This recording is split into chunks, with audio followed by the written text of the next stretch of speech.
Well, good evening, everybody. It's great to be here with you all this evening. We're back here again in this wonderful hall here in Glenties, and I'm looking forward to the discussion and to the debate that always ensues at this great summer school.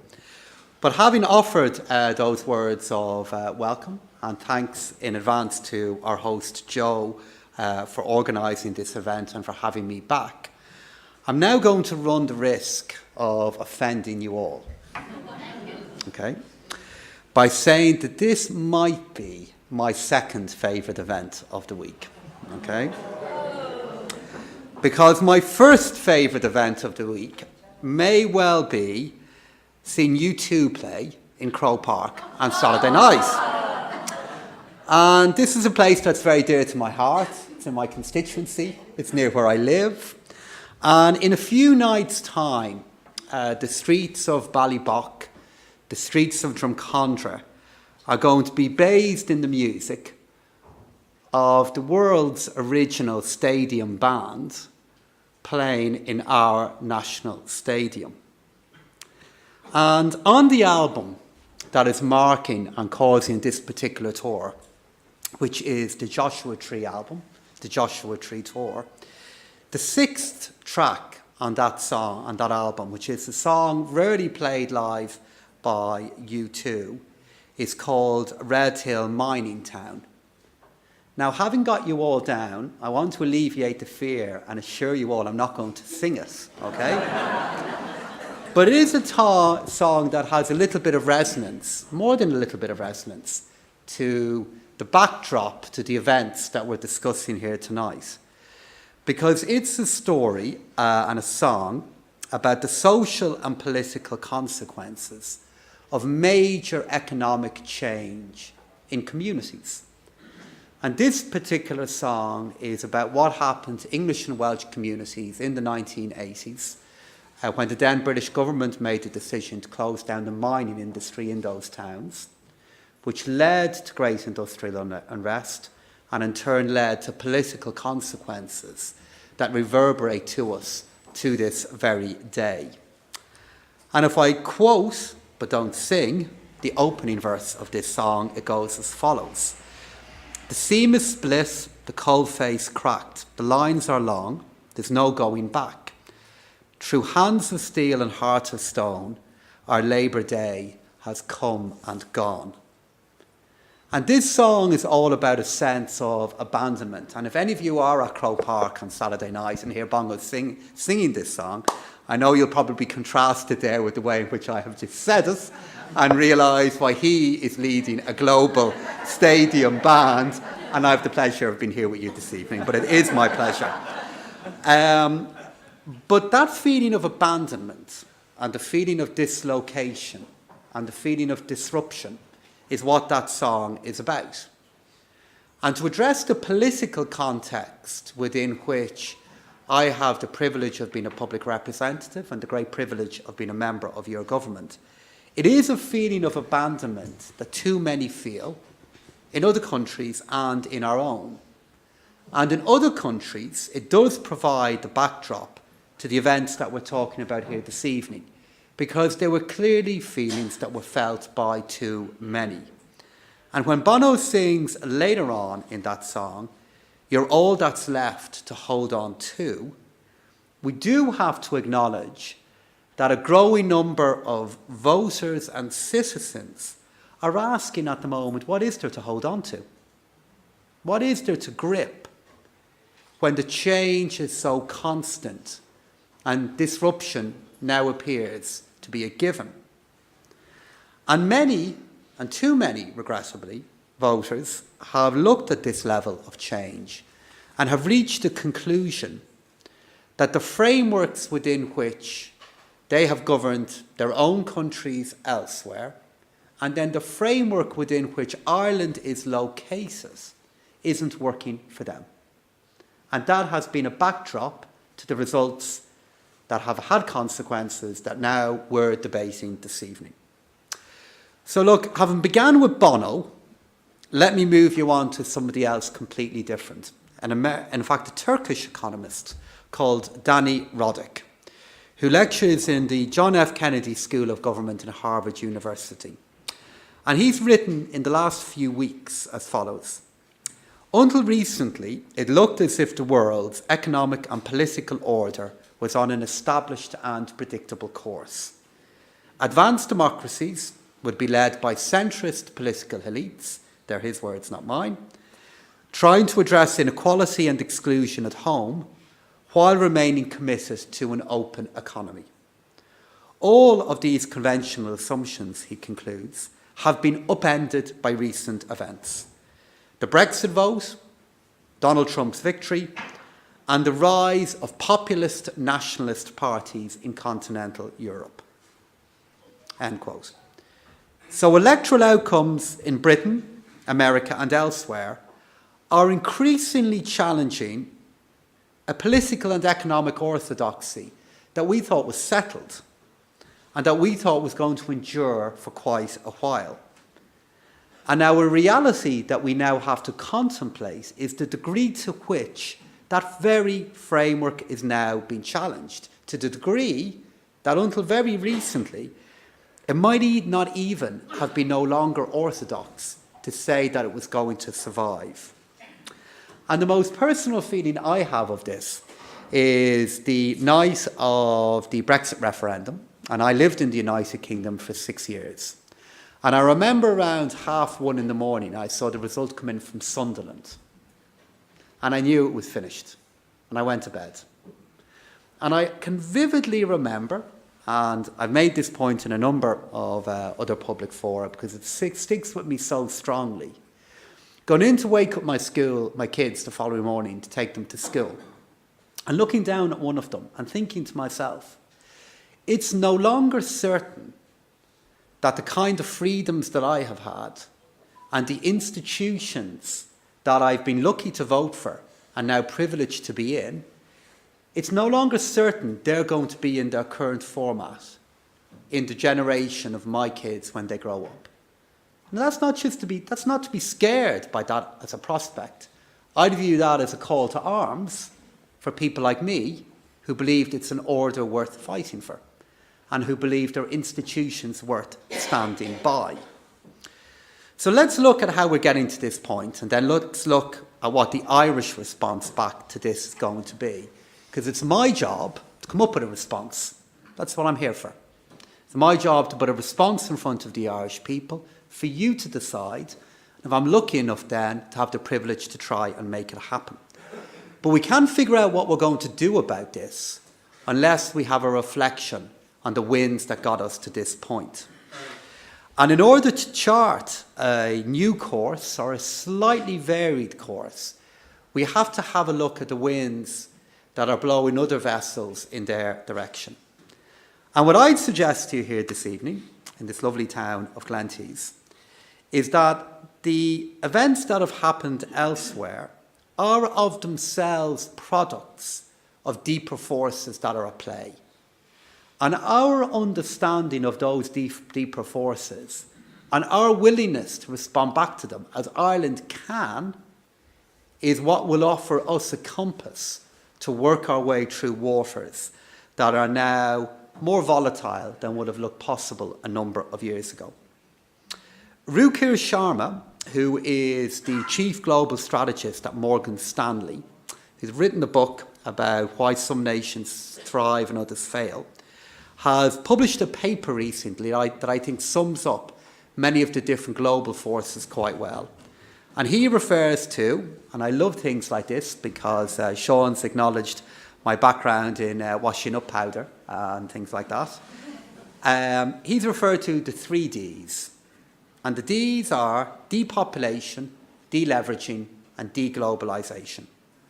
And if we begin with the first one of depopulation, he looks at what's happening in the world, and he just simply makes the point that the global working age population has shrunk every single year, with 1 or 2 exceptions, since 1980. And in the 1980s to now, 17 of the largest emerging economies had a working age population that was higher than 2%. That number has now fallen to 2. So the number of people actually at work and the kinds of people who are at work is changing in front of our eyes. And by 2020, all the major emerging economies, the kind of emerging economies that help the global economy to rebalance in the aftermath of 08 and 09, all of them are projected to have working age economies that will grow at a rate lower than 2%, which is way below where they have been in the past. If you look at America, what does that mean for America?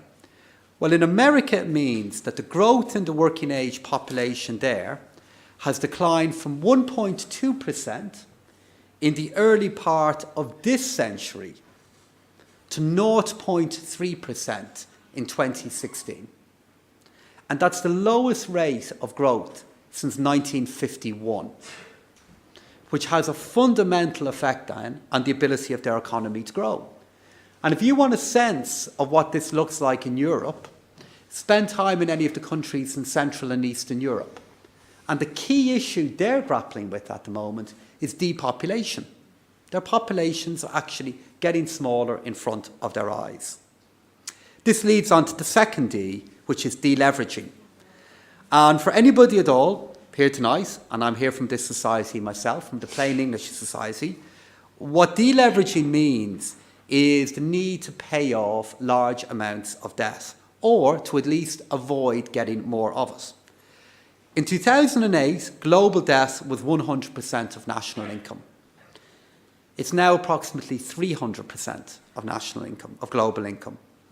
And what that simply means globally is that if in the future you want more investment, you probably you'll need to grow to deliver that investment, because the previous route of delivering it through borrowing won't be open to you in the future in the way it has been in the past.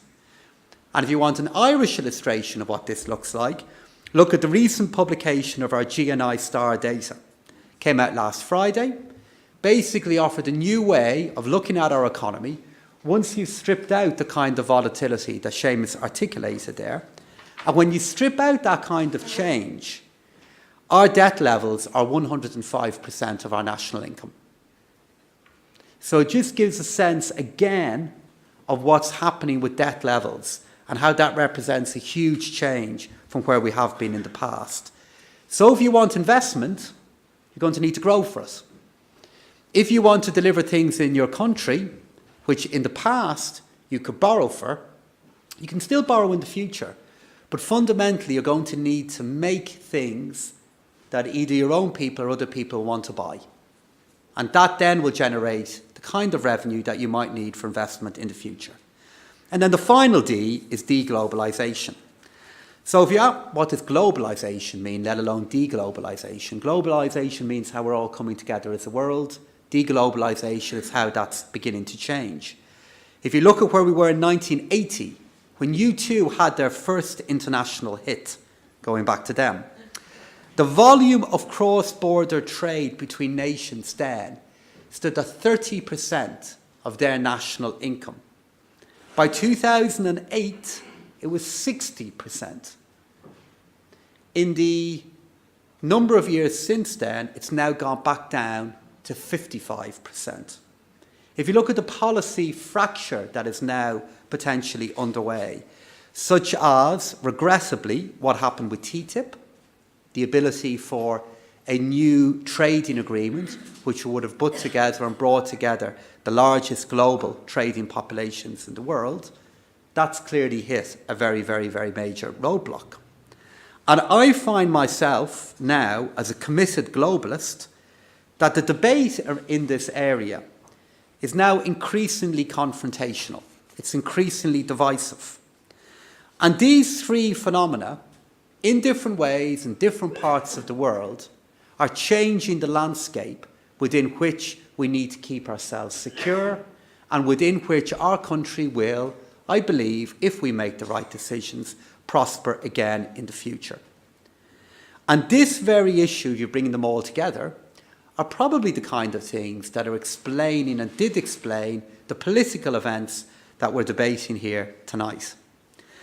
And to sum it all up, Stephen King, who is, I'm quoting here, The Economist now, and not the horror writer, but in his latest book, Grave New World, you might be forgiven for getting them confused. He's contended and writing, for those of us living in the West, we have found it all too easy to claim that our own good fortune will continue and that in time it will inevitably spread far and wide. It's time to wake up to the reality. That's what he writes. Well, we are awake now and we are aware because we have to be because of the political events that we're now responding back to. And you don't need to see much further indeed than the Dáil that I'm a member of and recent events to see that we have elements within our own country that want to resist change, that want to resist debate, that want to resist changes that might work in the long run, and have engaged in the kind of practice that we traditionally associate with the ugly far right. And if you're making the kind of case that I am, that I'm privileged to do, some days to be moderate is to be radical. But against all that spirit and the backdrop of where we are, the message that I have here tonight is having understood, and I hope willing to debate, the new environment our country is in, that we can make choices, and it is in our gift to make choices, that are capable of offering hope, that are capable of building on confidence. And why is that? Well, the first reason is there's another side of the coin to what I articulated a moment ago. And the other side of that coin is becoming increasingly visible and prominent over the last year. Look at the World Economic Outlook, published by the IMF in April. Just one indicator. They're now estimating that global economic growth, which was 3.1% in 2016, will move to 3.6% in 2018. They're forecasting stronger economic activity and a reduced deflationary risk because of a positive outlook. Look at the European economy. It's growing. The European economy and the Eurozone is growing. It's projecting growth this year of 1.8%. The number of countries that are now subject to, and here comes the science bit, the excessive deficit procedure, you can now count on one hand. And this may all sound a little bit technical, but it's not. It matters. Because growth means jobs, it then means homes, it means schools, hospitals, it means investment in public goods. And the absence of growth means a lesser ability to do those things. And I can see this now in what's happening within our own economy. And I can see this now in the political tide within Europe. If you look at what's happened this year, the populist momentum and surge that we feared at the start of this year is now weakening. Marine Le Pen, seen off in France. In the Netherlands, Austria and Spain, the centre is beginning to reassert itself. We're also crucially seeing the development of new institutions and new institutions working together in new ways. I mentioned what happened to TTIP a moment ago. Look at what's now happening with the European Union and Japan. A trade agreement took 9 years to get to a particular point. Within months, the European Union and Japan said, well, we're going to agree this and get it over the line. The two of the three most prosperous advanced trading blocs in the world saying, well, we're going to come together and we're going to create an environment. What happened the last time that happened in that part of the world? The EU-Korea agreement, 8 years old. Irish goods and services to Korea in the aftermath of that agreement have went up by 80% versus a number of years ago. We now sell €3.6 billion worth of goods and services to South Korea every year due to changes like that. Another example of this is in the last number of weeks, banks in Spain and Italy have either been resolved or wound up. This is the kind of event that a number of years ago would have caused waves of contagion across the Eurozone economy. It didn't even trigger a contagion in their own economy, because new institutions have been put in place to manage all of this. And as we look at what's happening in the EU, I think Sean hit on a very important point earlier on. As the UK is now consumed with Brexit, we need to recognise the EU is thinking bigger. They're in a new horizon now. Debates about deepening integration, new ways of working in areas like energy, in areas like banking, in areas like security policy, show very, very clearly that there's life, and there's very, very vibrant life in that old dog yet. And if you come along to the meetings that I attend as Minister for Finance, you can see that momentum beginning to build again. And as somebody who believes so strongly in this, I can't help but notice that the latest Eurobarometer poll shows that 56% of respondents across the Union now say they're optimistic about the future of the European Union. It's a 6% increase in the last 6 months alone. And that's a survey of 28,000 people. Polls across the Union have shown a similar change across most countries in the wake of Brexit. And a fair accusation that was levied against people like me and those of us in the political centre is we were often accused of the politics of Tina. Now, given that I began quoting Bono, it might disappoint you to not know I'm not referring to Tina Turner here now. I'm referring to Tina, the acronym for There Is No Alternative. But of course, maybe what we're seeing happening now is that there is an alternative. And maybe we're better off making this agreement and what we're in work. And here in Ireland, 88% of Irish people say they want to remain in the EU. Across students, that number is 99%. Within other countries that have been surveyed, we're seeing a similar change. And a key point from all of this is the predicted exodus from the European Union that many predicted in the aftermath of Brexit has not materialised. Hope is returning, or at least beginning to return, to that project and those who want to stand by it and believe their national interest in every level is best achieved by being in that project, as I do. So when I say then to how we can make it work for us, let's look at this exclusively within an Irish context, because we are seeing progress.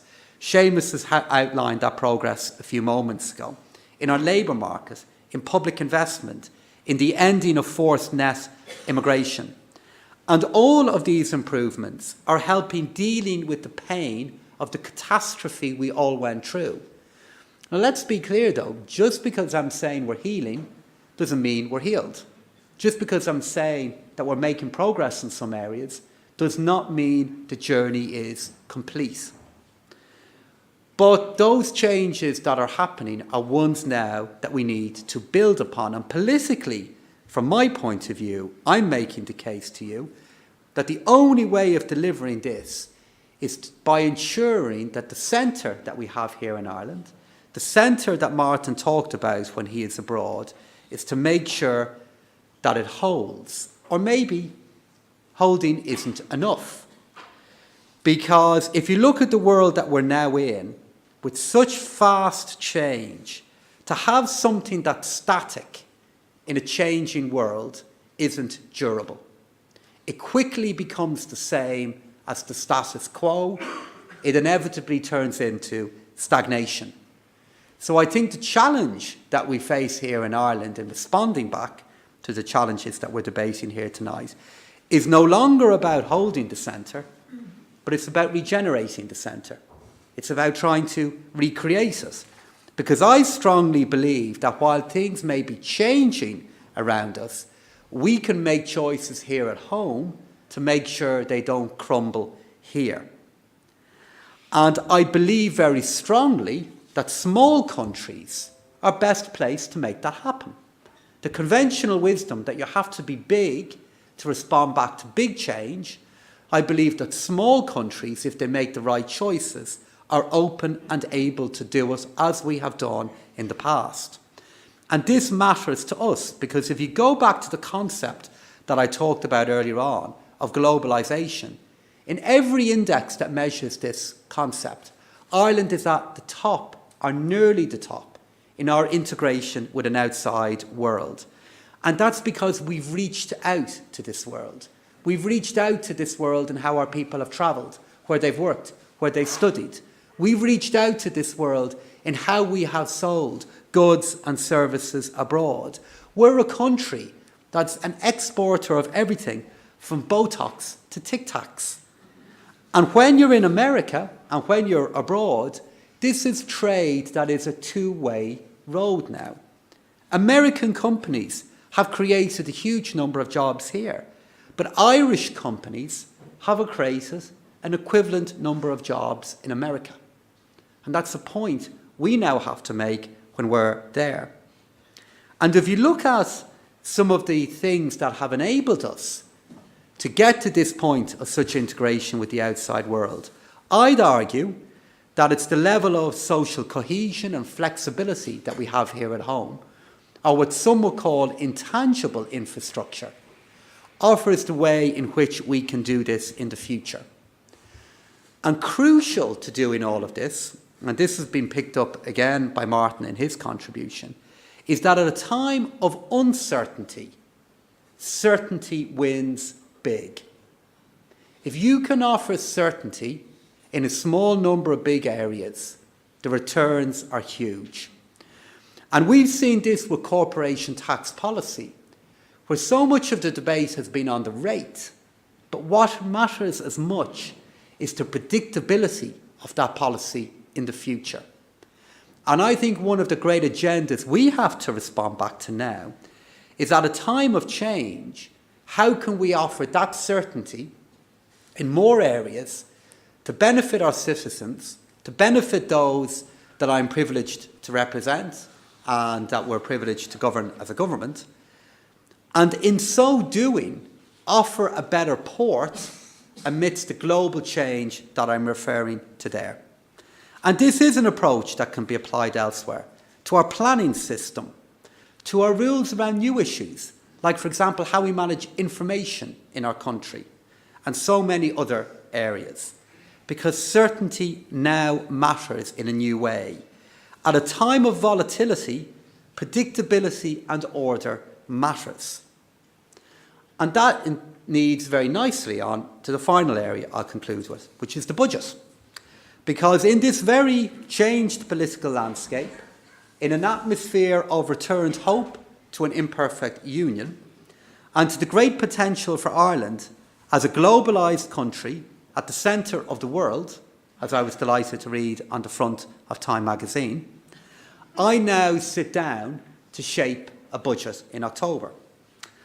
And I've already been very clear, and will reiterate again here this evening, some of the guiding principles in relation to it, which are a political response back on behalf of this government to many of the challenges that we've touched on earlier on.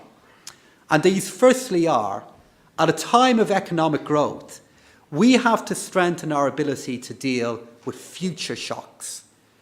We have to get our house in order now, which is why I've made the commitment that we will eliminate the need to borrow for many of our services next year, that will broadly balance our books. Because now's the time to do that work at a time of growth, and use that as a starting point for what we need to do with our national debt. Because the ghosts and the spirits of the building that I work in tell me that if you're in a small open economy with a currency that's your own, but you don't print, when things go bad in you, they go really bad. But when they go well, they can go really well too. And that's why getting our national finances to a sensible state now is so crucial for the future. Secondly, we'll reprioritise capital investment, because I strongly believe that investing in what we need to do in transport, communications and health and housing infrastructure not only promotes social cohesion, but is the way in which we can respond back in the long term to the political challenges elsewhere. And that's why by 2021, we'll be investing nearly €8 billion per annum in upgrading our infrastructure, which is an increase of 85% on where we were a year ago. Finally, we want to integrate all of this into a planning and spatial framework. We have to integrate capital choices into better choices regarding where we want to put that investment. So that's why on Budget Day, when we get that in place, and I look forward to seeing that passed by the Oireachtas, we'll move from that then into Future Ireland, which is our national planning framework, and we'll coincide that then with the launch of a 10-year capital plan. And use all of this for a signpost to how we want to try and move to a more certain and secure future. Because despite the nasty tone that can develop, it's the job of me to cut through the noise, to try and do what's right, not what seems to be right to some people who occasionally shout the loudest. Because what I want to make sure is the challenges that we have gone through recently are a foundation to responding back to the new challenges that we face now. And I'll do that by doing, as I've always done, taking a balanced approach to decisions that are in front of me. So in conclusion, I want to quote James Connolly. And James Connolly said in 1910 that the Irish question was a social question. I think there's something in that we should reflect on now. Because for me, the economy and all that goes with it are public finances, fiscal space, fiscal stance, fiscal sustainability, balance of trade. All of this is code for how we can make our society better, how we can make Ireland a place where we want to work in, raise a family in, or go to work in, where we can make sure that everyone can avail of healthcare, that's their right, education, that we hope is an entitlement, and a roof over their head, that's their requirement. But we can only do this if we get the fundamentals right.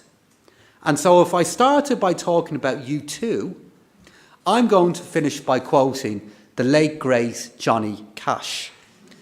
An artist, as many, I won't sing it, I don't know, an artist who, as many of you know, went through an amazing late career rehabilitation prompted by Zeropa, by U2. And then, of course, he covered One in one of the finest albums of the latter part of his career. And if there was ever an artist that's appropriate for a Minister for Finance, Public Expenditure and Reform to quote, surely it has to be an artist whose second name is Cash. So I'm not going to name the song where this line comes from, but I think you'll all know it. Johnny urged us to keep your eyes wide open all the time, and Johnny always walked the line. Not bad advice.